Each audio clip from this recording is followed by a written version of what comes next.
In this video, we will be doing the NCERT solution, that is question answers of chapter 1 Nutrition in Plants, class 7 Science. Question 1 is, why do organisms need to take food? यानी organism यानी जो जीव होते हैं, living organism होते हैं, उनको खाना क्यों जरूरी है? सो खाना basically we need food to survive and to get energy to perform various activities and tasks like playing, running, walking, studying, etc. And also for repair, growth and maintenance of our body. So हमें खाना किस लिए चाहिए होता है? क्योंकि हमें survive करना होता है, लिविंग के लिए खाना चाहिए, और जो हमारी एक्टिविटीज़ होती हैं उन सब एक्टिविटीज़ को करने के लिए खाना चाहिए होता है, फूड. और दूसरा, we need carbohydrates, proteins, fats, vitamins, minerals, ये सब हमें चाहिए होते हैं कि हम ग्रो करें, हमारी बॉडी को एनर्जी मिले और रिपेयर हो और डेवलपमेंट हो बॉडी का. सो हम लिख सकते हैं answer, all living organism require food to survive. It gives them energy to perform various activities. All activities such as playing, running, walking, studying etcetera require energy. तो सभी एक्टिविटीज के लिए एनर्जी की जरूरत पड़ती है. The various components present in the food such as carbohydrate, protein, fats, vitamins and minerals provide energy to our body. तो जो ये carbohydrate, protein, fats, vitamin, minerals हैं, ये हमारी बॉडी को एनर्जी देते हैं, उसे रिपेयर करने में हेल्प करते हैं, ग्रोथ एंड डेवलपमेंट में हेल्प करते हैं हमारी बॉडी के. तो ये क्वेश्चन 1 का आंसर है. क्वेश्चन 2 है, distinguish between a parasite and a saprotroph. So parasite क्या होता है? पैरासाइट वो होता है जो दूसरे ऑर्गेनिज्म के ऊपर डिपेंडेंट होता है सब चीज के लिए और उससे ही न्यूट्रिएंट्स लेता है. और सेप्रोट्रॉफ वो होते हैं जो कि डेड और डिकेइंग मटेरियल जो होता है, जैसे कि फंगाई हो गया, वो बेसिकली डेड और डिकेइंग मटेरियल के ऊपर सर्वाइव करते हैं, उससे वो अपना न्यूट्रिएंट्स लेते हैं, जैसे कि फंगाई हो गया या मशरूम हो गए. तो इसका आंसर है, parasite the organism that grows on the body of another organism and derives nutrients from it is known as parasite. ऐसा ऑर्गेनिज्म, ऐसे जीव जो कि दूसरे जीवों के ऊपर सरवाइव करते हैं और ग्रो भी उन्हीं के ऊपर करते हैं और उन्हीं से न्यूट्रिएंट्स लेते हैं, उनको पैरासाइट बोलते हैं. और जो सेप्रोट्रॉफ होते हैं, the organism that obtain nutrients from the dead और decaying organic matter is called saprotroph. तो ऐसे ऑर्गेनिज्म जो कि डेड और डिकेइंग मैटर से न्यूट्रिएंट्स लेते हैं, उसको सेप्रोट्रॉफ बोलते हैं. तो ये जो पैरासाइट है उसका एग्जांपल है कैस्कटा या अमरबेल, जो हमने आपको अपने वीडियो में दिखाई थी, जो जब हमने इस चैप्टर का एक्सप्लेनेशन का वीडियो किया था. अभी एक्सप्लेनेशन ऑफ एग्जांपल्स ऑफ सेप्रोट्रॉफ्स होते हैं mushroom, fungi and other bacteria. तो ये फंजाई और ये मशरूम इसके सेप्रोट्रॉफ्स के एग्जांपल हैं.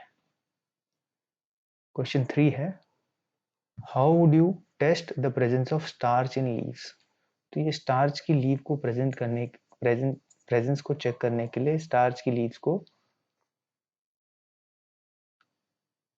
ये लीव्स में स्टार्च की प्रेजेंस को टेस्ट करने के लिए हम आयोडीन टेस्ट करते हैं. We take 2 potted plants. हम 2 पॉटेड प्लांट्स लेते हैं, जी गमले में उगे हुए पौधे लेते हैं लगभग एक जैसे, और एक को डार्क रूम में रख देते हैं 1 या 2 दिन के लिए और एक को ओपन सन में रख देते हैं. जो डार्क रूम में रखते हैं उसमें बेसिकली हम ये चाहते हैं कि स्टार्च जो है लीव्स के अंदर जो स्टोर्ड है वो खत्म हो जाएगी डार्क रूम में रह करके, और जो सनलाइट में है उसका स्टार्च खत्म नहीं होगा. जब हम दोनों में से एक एक लीफ को तोड़ लेते हैं उन प्लांट्स में से 2 दिन के बाद में, और फिर उसके ऊपर हम आयोडीन टेस्ट करते हैं, आयोडीन का ड्रॉप्स डालते हैं, और हमें देखने से पता चल जाता है कि जो अंधेरे में रखा हुआ था, जो डार्क में रखा हुआ था प्लांट, उसका जो लीफ है उसके अंदर स्टार्च नहीं है, क्योंकि वो उसका कलर चेंज नहीं होता है. लेकिन जो सन में रखा हुआ पॉट था, उसकी जो लीफ है उसमें जब हम आयोडीन डालते हैं तो उसमें जो है उसका कलर ब्लू हो जाता है। तो इसका मीनिंग ये है कि जो जो प्लांट्स हमने डार्क में रखा था उसके लीव्स में स्टार्च खत्म हो गया है। तो स्टार्च का ऐसे टेस्ट हम कर सकते हैं। नेक्स्ट है question 4, give a brief description of process of synthesis in of food in green plants. तो ग्रीन प्लांट्स में फूड कैसे बनता है उसका प्रोसेस हमें डिस्क्राइब करना है ब्रीफली।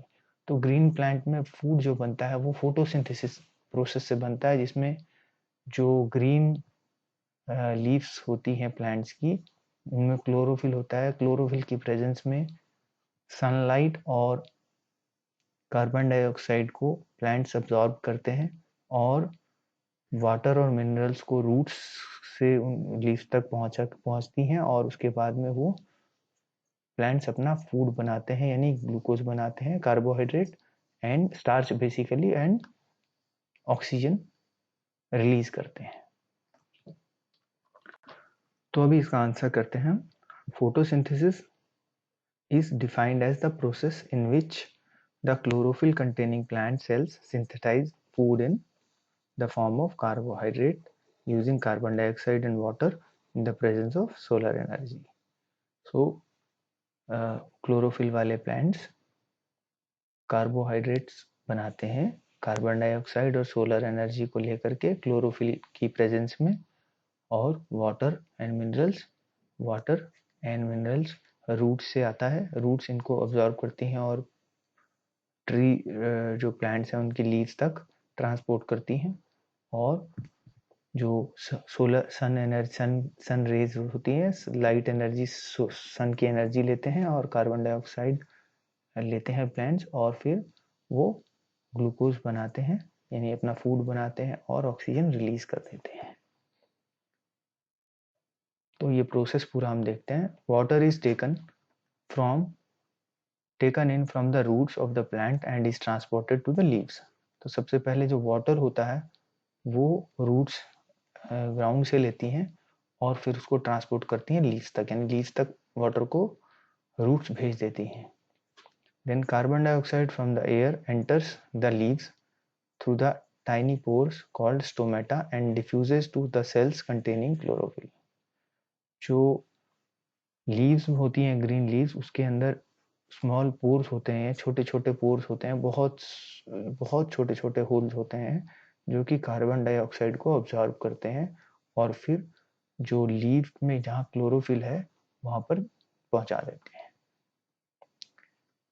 सी पार्ट में है, solar energy is used to break water into hydrogen and oxygen.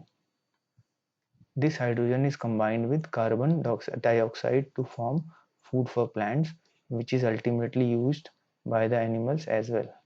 तो जो सोलर एनर्जी होती है उसको प्लांट्स यूज करके जो वाटर है, वाटर को हाइड्रोजन और ऑक्सीजन में ब्रेक करते हैं और ऑक्सीजन तो रिलीज हो जाती है एनवायरनमेंट में, और जो हाइड्रोजन है वो जो कार्बन डाइऑक्साइड जो प्लांट्स लेते हैं एनवायरनमेंट से, उससे प्लांट्स जो है अपना फूड बनाते हैं और जो कि एनिमल्स भी खाते हैं। Thus, photosynthesis can be represented by the following equation. तो फोटोसिंथेसिस को इस इक्वेशन से हम बता सकते हैं, carbon dioxide plus water in the presence of sunlight and chlorophyll makes carbohydrates plus oxygen. So ये जो इक्वेशन है ये फोटोसिंथेसिस की इक्वेशन है। क्वेश्चन 5 देखते हैं, show with the help of a sketch that the plants are ultimate source of food. So plants are ultimate source of food because they prepare food from photosynthesis. And when plants grow, the primary eaters like grasshoppers and cows and deers etc., they eat grass and then they grow. After that, like tigers, frog, or carnivore animals, they eat these insects and animals like deer, grasshoppers, and then they grow and they survive. After that, tiger either dies, frogs can be eaten by snakes. So frog is eaten by snake and snake grows and survives because he is getting energy. And when the snake dies, finally the hawk eats it.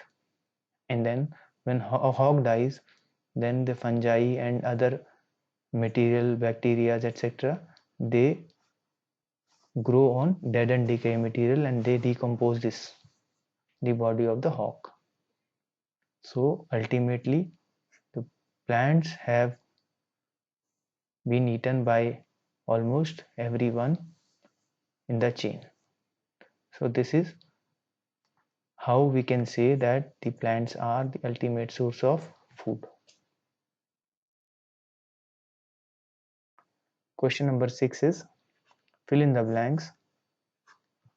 Green plants are called dash since they synthesize their own food. तो green plants को हम क्या बोलते हैं क्योंकि वो अपना खुद खाना बनाते हैं. We can say they are autotrophic. Autotrophs. Autotrophs. B है the food synthesized by the plants is stored as.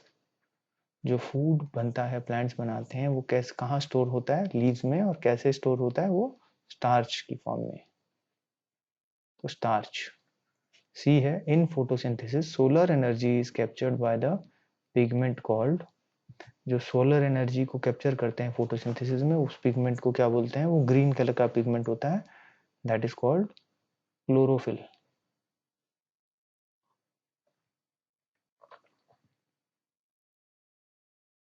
CHLOROPHYLL. Chlorophyll. During photosynthesis, plants take dash and release dash.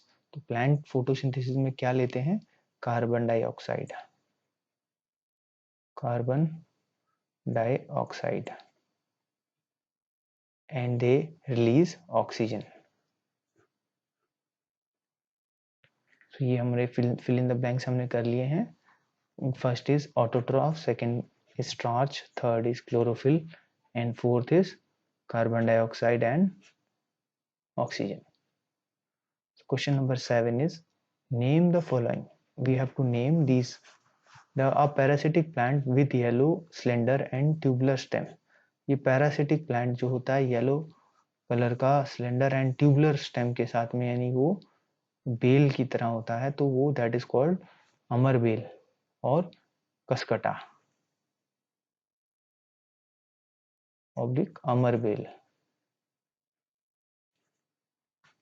Second is a plant that has both autotrophic and heterotrophic mode of nutrition. तो heterotrophic mode of nutrition में कुछ ही plants होते हैं जैसे pitcher plant. तो pitcher plant वैसे green होता है तो उसमें ऑटोट्रॉफिक मोड ऑफ न्यूट्रिशन भी होता है लेकिन क्योंकि उसको पूरे न्यूट्रिशन ऑटोट्रॉफिक मोड से नहीं मिलता इसलिए वो हेटरोट्रॉफिक मोड ऑफ न्यूट्रिशन यानी दूसरे इंसेक्ट को भी से भी न्यूट्रिशन लेता है तो उसको बोलेंगे pitcher plant. Pitcher plant. Third है the pores through which leaves exchange gases. तो लीव्स जो है गैस को कार्बन डाइऑक्साइड को कैसे एब्जॉर्ब करते हैं वो स्टोमेटा से करते हैं. स्टोमेटा स्मॉल पोर्स होते हैं लीव्स के ऊपर. बहुत छोटे छोटे टाइनी होल्स होते हैं जिनसे कार्बन डाइऑक्साइड एब्जॉर्ब होती है और ऑक्सीजन रिलीज हो जाती है. क्वेश्चन 8 है tick the correct answer. Amar bel is an example of. Amar bel is Cuscuta. Cuscuta is a example of parasite. तो this is the right answer. Parasite is the right answer. Question 2 is the plant which traps and feeds on insects. जो plant होते हैं जो trap और insects के ऊपर feed करता है, उस प्लांट को क्या बोलते हैं? Cuscuta, China rose, pitcher plant और रोज। तो वो होता है पिचर प्लांट, जो कि इंसेक्ट्स को से फीड को ट्रैप करके उनको खा लेता है। सो फर्स्ट इज पैरासाइट, अब ये आंसर्स हो गए, and second is pitcher plant. Question 9 देखते हैं, match the following column 1 with those in column 2। हमें कॉलम 1 और कॉलम 2 को मैच करना है। तो जैसे क्लोरोफिल है, क्लोरोफिल कहाँ होता है? Bacteria, heterotroph, pitcher plant, leaf, parasite. तो क्लोरोफिल इज इन लीफ, तो we can match it with leaf. Nitrogen, nitrogen जो है is converted into nitrogenous substances by a bacteria. Amarbale cascata is a parasite. Animals are heterotrophs, including humans, and insects, pitcher plant eats insects. So this is the answer. Now let's see the answer in the answer box. Chlorophyll has leaf, nitrogen. Chlorophyll is there in the leaves. Nitrogen is converted to nitrogenous substances by bacteria. Amarbale is a parasite. Animals are heterotrophs, and insects, pitcher plant eats insects. Now question 10. Mark T if the statement is true, F if it is false. तो carbon dioxide is released during photosynthesis. तो photosynthesis में carbon dioxide release होती है, ऐसा लिखा है। तो carbon dioxide release नहीं होती है, बल्कि ऑक्सीजन रिलीज होती है, और कार्बन डाइऑक्साइड अब्सॉर्ब करते हैं प्लांट्स इन फोटोसिंथेसिस। तो दिस इज फॉल्स। सेकंड है, second is plants which synthesize their food themselves are called saprotrophs. तो जो प्लांट्स अपना फूड खुद बनाते हैं उनको हम सेप्रोट्रॉफ्स बोलते हैं, ऐसा लिखा है। तो सेप्रोट्रॉफ्स नहीं बोलते हैं, उनको ऑटोट्रॉफ्स बोलते हैं। तो ये भी फॉल्स है। Third is the product of photosynthesis is not a protein. तो product of photosynthesis is not a protein but it is starch which is a carbohydrate. So this is true. Solar energy is converted into chemical energy during photosynthesis. तो solar energy जब लेते हैं और उससे ही हम दूसरे chemicals को बनाते हैं, बॉडी जो प्लांट्स होते हैं उनको केमिकल से ही एनर्जी मिलती है, तो that is called as chemical energy. So solar energy is converted into chemical energy during photosynthesis is true. So this is true. ये हमारा इस पार्ट के आंसर हो गया क्वेश्चन 10 के। Carbon dioxide is released during photosynthesis, false. Plants which synthesize their food themselves are called saprotrophs, false. The product of photosynthesis is not a protein, true. And solar energy is converted into chemical energy during photosynthesis is true. Now we'll see question number 11. Question number 11 is choose the correct option from the following. Which part of the plant takes in carbon dioxide from the air for photosynthesis? तो plant का कौन सा part होता है जो कि carbon dioxide को absorb करता है फोटोसिंथेसिस में के लिए? Root hair, stomata, leaf veins and sepals. तो stomata is the right answer. Stomata small holes होते हैं जो कि लीफ के ऊपर होते हैं, बहुत ही टाइनी पोर्स होते हैं जो कि कार्बन डाइऑक्साइड को ऑब्जॉर्ब करते हैं फोटोसिंथेसिस के लिए। So answer is stomata. Question 12 is choose the correct option from the following. Plants take carbon dioxide from the atmosphere mainly through their roots, stems, flowers and leaves. So plants को carbon dioxide कहाँ से मिलती है? Leaves के through मिलती है। Leaves में stomata होता है जो कि कार्बन डाइऑक्साइड को ऑब्जॉर्व करता है, तो leaves is the right answer. So here we have completed our NCERT solution of this chapter, chapter 1 nutrition in plants. I hope ये आपको अच्छे से समझ में आ गए होंगे, लेकिन इस चैप्टर के क्वेश्चन आंसर्स को करने से पहले आप हमारे जो न्यूट्रिशन इन प्लांट्स के जो वीडियोस हैं उन्हें आप ज़रूर देखें। उससे बहुत अच्छे से हमने इसको लेक्चर को कवर किया हुआ है ताकि आप जो है इसके क्वेश्चन आंसर्स को अच्छे से समझ सकें। All the best.